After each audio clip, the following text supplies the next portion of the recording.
Educator. Hello महा TET के उम्मीदवारों, हमारी सीवीएस मास्टर क्लास के पार्ट 1 यानी हिस्से अव्वल में आप सबका बहुत बहुत इस्तकबाल है। आज के इस वजाहती सेशन में हम पत्थर का जमाना यानी द स्टोन एज को बिल्कुल गहराई और तफसील से समझने वाले हैं। बिल्कुल सर। और सेशन में आगे बढ़ने से पहले मैं अपने तमाम दोस्तों को याद दिलाता चलूं कि इस क्लास के तमाम इंपॉर्टेंट नोट्स आपको पीडीएफ फॉर्मेट में नीचे डिस्क्रिप्शन में मिल जाएंगे। हाँ, और वहां आपकी तैयारी चेक करने के लिए एक क्विज लिंक भी मौजूद है। तो चलें इस शानदार क्लास को शुरू करते हैं।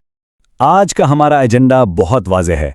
हम पत्थर के ज़माने के तारुफ से लेकर कदीम औज़ारों, इंसानी इर्तिक़ा और सकाफ़त को डिस्कस करेंगे। फिर पिछले सालों के सवालात और मंतकी इस्तिदलाल पर भी बात होगी। जी हाँ, और चीज़ों को बिल्कुल आसान बनाने के लिए हम उर्दू और इंग्लिश दोनों ज़बानों के कीवर्ड्स इस्तेमाल करेंगे ताकि हर बुनियादी सीखने वाले को बात फ़ौरन समझ आ जाए। तो चलें अपने पहले हिस्से की तरफ बढ़ते हैं, पत्थर के ज़माने का तारुफ और ये दिलचस्प सवाल कि आखिर इंसान को औजारों की ज़रूरत क्यों पड़ी। अच्छा सर, एक बात बताएं, क्या इन इब्तिदाई इंसानों को अचानक से औजार बनाने का ख्याल आ गया था? मतलब जैसे हम देखते हैं कि चिंपैंजी सख्त होल वाले फल तोड़ने के लिए पत्थर का इस्तेमाल करते हैं, क्या ये वैसा ही था? आपने बिल्कुल सही पॉइंट पकड़ा। दरअसल ये जिबलत से शूर की तरफ एक सफर था। और देखें, औजारों के लिए वसाइल का इंतखाब यूं ही नहीं होता था। उसके पीछे 4 बड़ी वजूहात थीं। पहला, वसाइल की दस्तयाबी यानी अवेलेबिलिटी ऑफ रिसोर्सेज।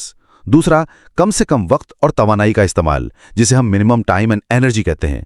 तीसरा, ज्यादा से ज्यादा अफादियत यानी मैक्सिमम यूटिलिटी। और चौथा, मश्क से हासिल शुदा महारत यानी प्रैक्टिस एंड स्किल। महा टीएटी के तमाम बेसिक लर्नर्स इन चारों पॉइंट्स को अच्छे से जहन नशीं कर लें। अरे वाह, ये पत्थर और हड्डियों से बने इब्तिदाई औजार तो काफी खुरदरे और बिल्कुल सादा से लग रहे हैं। हाँ, क्योंकि ये औजार हुनरमंद इंसान यानी होमो हैबिलिस ने इस्तेमाल किए थे। उन्होंने बस पत्थर के टुकड़ों, जानवरों की हड्डियों और खुश्क टहनियों को अपनी जरूरत के हिसाब से इस्तेमाल किया। कोई खास तराश खराश नहीं थी, बस पत्थर का एक कोना तोड़ लिया या हड्डी को सुई की तरह इस्तेमाल कर लिया। इन्हीं सादा शक्लों से उन्होंने अपनी बका को मुमकिन बनाया था। अब हम आगे बढ़ते हैं पत्थर के कदीम जमाने यानी पैलियोलिथिक पीरियड की तरफ, जहां इंसान की औजार साजी में एक बहुत बड़ी और इनकलाबी तब्दीली आई। वाह, यहाँ तो औजारों की शक्ल ही बिल्कुल बदल गई है। ये तो पहले वालों से बहुत ज्यादा तेज और बाकायदा शक्ल के लग रहे हैं। बिल्कुल, और यही तो असल इंसानी इर्तिक़ा है। ये जदीद औजार सीधी पुश्त वाले इंसान यानी होमो इरेक्टस की इजाद हैं।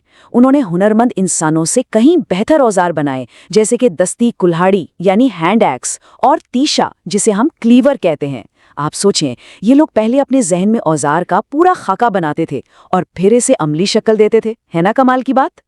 और हाँ, क्या आप जानते हैं कि ये औजार बनते कैसे थे? उन्होंने एक जबरदस्त तकनीक निकाली जिसे ज़र्ब लगाने की तकनीक या परकशन टेक्निक कहते हैं। अच्छा, तो क्या इस टेक्निक में एक गोल पत्थर को दूसरे पत्थर पर जोर से पटक कर या ज़र्ब लगाकर उसकी परतें या फ्लेक्स निकाली जाती थीं और फिर उन्हीं परतों को मजीद बारीक करके तेज धार औजार बनते थे। सही कहा ना मैंने? बिल्कुल परफेक्ट। और सीधी पुश्त वाले इंसानों ने तो इस तकनीक में बाकायदा महारत हासिल कर ली थी। औजारों की इस तरक्की के बाद अब बारी है ये देखने की कि इंसानी इर्तिका और उनकी सकाफत में मजीद क्या हैरत अंगेज तब्दीलियां रुनुमा हुई। सर, एक चीज समझ नहीं आई, गारों के अंदर जो ये पेंटिंग्स बनी हुई हैं, इनका औजारों की तरक्की से भला क्या ताल्लुक हो सकता है? उनका कनेक्शन बहुत गहरा है। देखें, जब अक्लमंद इंसान यानी होमो सेपियंस ने पत्थर की लंबी और पतली परतें निकालकर चाकू, तीशा और सुइयां बनाना शुरू की, तो उनके लिए शिकार करना और खुराक इकट्ठा करना बेहद आसान हो गया। अब जब खुराक की टेंशन खत्म हुई तो वो एक जगह टिक कर रहने लगे। इसी इस्तेकाम की वजह से कैंप बने, समाजी त्यौहार शुरू हुए और उन लोगों को मध्य प्रदेश के भीमबेटका जैसे गारों में ऐसी शानदार मुसव्वरी करने का मौका मिला। अच्छा, इस तारीखी सफर के बिल्कुल बीच में हम एक बहुत ही मुख्तसर सा ब्रेक लेते हैं। जी हाँ, और एक बहुत ज़रूरी ऐलान। आप में से जो भी दोस्त महा टीईटी के बेहतरीन और मुकम्मल तैयारी करना चाहते हैं, वो ज़रा रुक कर डिस्क्रिप्शन में दी गई ईवीएस यानी ईवीएस की मुकम्मल प्लेलिस्ट का लिंक ज़रूर चेक करें। वहाँ आपको सारे अहम टॉपिक्स मिल जाएंगे, तो तैयारी में कोई कमी नहीं रहनी चाहिए। तो चलें जी, अब बारी है पिछले सालों के सवालात की। हम देखेंगे महाटेट PYQs ताकि पता चले आपने कितना सीखा। अपना कीबोर्ड तैयार कर लें। सब लोग रेडी हो जाएं। ये रहा आपके लिए पहला सवाल PYQ1। औजारों के लिए वसाइल का इंतखाब किन 4 बुनियादी बातों पर मुनहसर है? इस सेशन को यहीं पॉज करें और जल्दी से अपना जवाब नीचे कमेंट्स में लिखें। बेसिक लर्नर्स, ये आपके तसव्वुरात पक्के करने का बेहतरीन मौका है। बहुत आला। अब आते हैं दूसरे सवाल यानी PYQ-2 की तरफ। इंसानी इर्तिका में किन अजदाद को सीधी पुश्त वाले इंसान कहा जाता है और उन्होंने कौन सा बुनियादी औजार बनाया था? हिंट दे देता हूं, हमने अभी थोड़ी देर पहले उर्दू और इंग्लिश के वर्ड इस्तेमाल किए थे। अपने जवाबात कमेंट बॉक्स में जरूर लिखें। और ये रहा तीसरा सवाल PYQ-3। पत्थर के कदीम जमाने में इस्तेमाल होने वाली ज़र्ब लगाने की तकनीक यानी परकशन टेक्निक को जरा डिफाइन करें। याद करें वो तरीका जो हमने डिस्कस किया था। हाँ, वही पत्थर से पत्थर टकराने वाला। जल्दी से कमेंट्स में शामिल करें। चलें जी, अब इन तीनों सवालात के दुरुस्त जवाबात चेक करते हैं। पहले का जवाब, वसाइल का इंतखाब 4 बातों पर था: दस्तयाबी, कम वक्त और तवानाई, ज़्यादा अफादियत और मश्क से हासिल शुदा महारत। दूसरे का जवाब, सीधी पुश्त वाले इंसान यानी होमो इरेक्टस, जिन्होंने दस्ती कुल्हाड़ी या हैंड एक्स बनाई। और तीसरे का जवाब, ज़र्ब लगाने की तकनीक वो अमल है जिसमें एक पत्थर को दूसरे पर पटक कर परतें या फ्लेक्स निकाली जाती हैं। मुझे पूरी उम्मीद है कि आप सबको ये लॉजिक बाआसानी समझ आ गई होगी। जबरदस्त। चलें अब चौथे सवाल PYQ-4 पर आते हैं। भीमबेटका के कदीम घरों की मुसव्विरी, जहां इंसानों की समाजी जिंदगी दिखाई गई है, ये किस इलाके में वाक़ हैं? ये तो एक बहुत ही सीधा सा जुग्राफियाई सवाल है। जल्दी से पॉज करें और कमेंट करें। और ये रहा हमारा आखिरी और 5वां पिछले साल का सवाल यानी PYQ-5। इब्तदाई हुनरमंद इंसानों, मेरा मतलब है होमो हैबिलिस, उन्होंने पत्थर के अलावा औजार बनाने के लिए मजीद किन चीज़ों का इस्तेमाल किया? ज़रा अपने जहन पर जोर डालें और याद करें वो पहली तस्वीर जो हमने आज देखी थी। दुरुस्त जवाब कमेंट बॉक्स में टाइप करें। चलें अब जवाबात मैच करते हैं। चौथे का जवाब है भीमबेटका मध्य प्रदेश में दरियाए नर्मदा के करीब वाक़ है। और 5वें का जवाब, पत्थर के अलावा उन्होंने जानवरों की हड्डियों, लकड़ियों और खुश्क टहनियों का इस्तेमाल किया था। अरे वाह! जिन जिन उम्मीदवारों ने कमेंट्स में बिल्कुल दुरुस्त जवाबात दिए हैं, आप सबको मेरी तरफ से बहुत बहुत शाबाश। ये इस बात का सबूत है कि आपकी महा TET की तैयारी बिल्कुल सही ट्रैक पर जा रही है। अब हम अपने आखिरी लेकिन बहुत ही दिलचस्प हिस्से की तरफ बढ़ रहे हैं। मंतिकी इस्तिदलाल यानी लॉजिकल रीजनिंग, गेस क्वेश्चंस। ये हिस्सा खास तौर पर उनके लिए है जो इम्तिहान में टॉप रैंक हासिल करना चाहते हैं। तो पहला मंतिकी सवाल या गेस Q1 आपके लिए ये रहा। पत्थर की लंबी और पतली परतें निकालकर औजार बनाने से अक्लमंद इंसान यानी होमो सेपियंस के तर्ज जिंदगी पर डायरेक्ट क्या असर पड़ा? थोड़ा सोचें। अच्छे औजारों का रोजमर्रा की बका और इंसान के समाजी रवैये से क्या कनेक्शन हो सकता है? और हमारा दूसरा मंतकी सवाल यह है कि आखिर हमारे सोर्स टेक्स्ट में चिंपैंजी के फल तोड़ने का जिक्र क्यों किया गया है? इससे हमें क्या समझाने की कोशिश की गई है? ये सवाल खास तौर पर यह जांचने के लिए कि आया आपने जानवरों की कुदरती जिबिल्लत और इंसानों के बाशऊर होने के दरमियान इस बुनियादी कनेक्शन को पकड़ा है या नहीं। आइए अब उन मंतिकी सवालात की गुठिया सुलझाते हैं।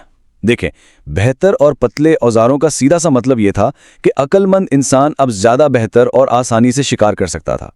जब खुराक का मसला हल हुआ और पेट भरा हो तो इंसान एक जगह कैंप लगाकर सेटल होकर रहने लगा। बिल्कुल ठीक कहा आपने। और इसी इस्तेहकाम की वजह से उनके सामाजिक ग्रोह बने और उन्होंने त्यौहार मनाने शुरू किए। और रही बात चिंपैंजी की मिसाल की, तो वो ये साबित करती है कि औजारों का इस्तेमाल कोई अचानक होने वाली इजाद नहीं थी, बल्कि ये एक बुनियादी बका की जरूरत थी जो वक्त के साथ साथ तरक्की करके इंसानी शऊर में बदल गई।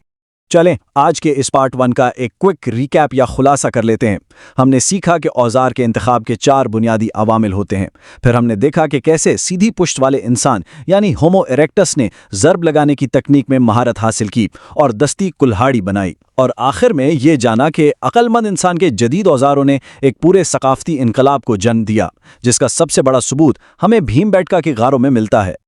मुझे पूरी उम्मीद है कि आज का ये मज़ेदार और मुनज़्ज़म सेशन आप सबको बहुत पसंद आया होगा। अगर इस क्लास से आपकी तैयारी में थोड़ी सी भी मदद मिली है तो उसे फ़ौरन लाइक करें, अपने दोस्तों के साथ शेयर करें और हाँ, हमारी YouTube चैनल इरशाद वहनुवाड़ को सब्सक्राइब करना हरगिज़ मत भूलिएगा। अस्सलाम वालेकुम साथियों, माहौलियाती मुताला यानी EVS की इस दूसरी वजाहती नशिस्त में आप सबका बहुत बहुत इस्तकबाल है। बिल्कुल, और आज हम महा टेट की जबरदस्त तैयारी करने वाले हैं। तालिबे इल्म, तो आज हम क्या कवर करने वाले हैं? हम बात करेंगे पत्थर के वस्ती और जदीद ज़माने पर, उसके अहम मकामात देखेंगे, महा टेट के पिछले सालों के प्रैक्टिस सवालात हल करेंगे और आखिर में कुछ लॉजिकल रीजनिंग के गैस सवालात भी होंगे। ये सब उर्दू और इंग्लिश दोनों में होगा। चलें शुरू करते हैं। नंबर 1, पत्थर का वस्ती ज़माना, जिसे अंग्रेजी में मेसोलिथिक पीरियड भी कहते हैं। यहाँ सबसे अहम बात यह थी कि आबो हवा तेजी से बदल रही थी, मौसम थोड़ा गर्म होने लगा था। और पता है एक दिलचस्प बात क्या है? इसी दौर में इंसानों ने सबसे पहले कुत्ते को अपना पालतू जानवर बनाया। सर एक बात बताएं, इस दौर में इंसानों ने अपने हथियारों को क्यों बदलना शुरू किया? बहुत ही जबरदस्त सवाल है। देखें, जब मौसम बदला तो कुदरती तौर पर अनाज और फसलें उगने लगीं। अब उन नाजुक फसलों को काटने के लिए वो पुराने भारी भरकम पत्थर तो काम नहीं आ सकते थे ना, इसलिए उन्हें हल्के, तेज और ज्यादा पायदार हथियारों की जरूरत पड़ी। बस यहीं से उनके लाइफस्टाइल में एक बड़ी तब्दीली आई। अब जरा स्क्रीन पर मौजूद इस तस्वीर को देखें। इन छोटे छोटे नुकीले पत्थरों को महीन हथियार या इंग्लिश में माइक्रोलिथ्स कहा जाता है।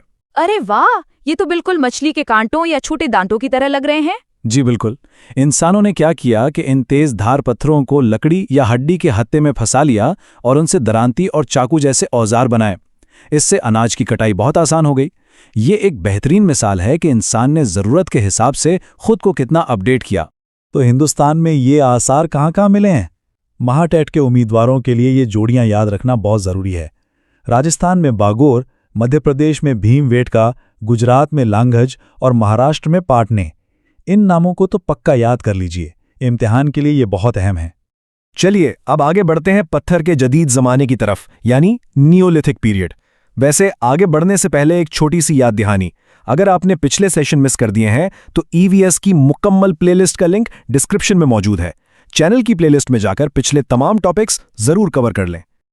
ये कुल्हाड़ी तो पिछले हथियारों से बहुत ज्यादा चमकदार, हमवार और मॉडर्न लग रही है। बिल्कुल, इस दौर की पॉलिश करने की टेक्निक वाकई कमाल की थी।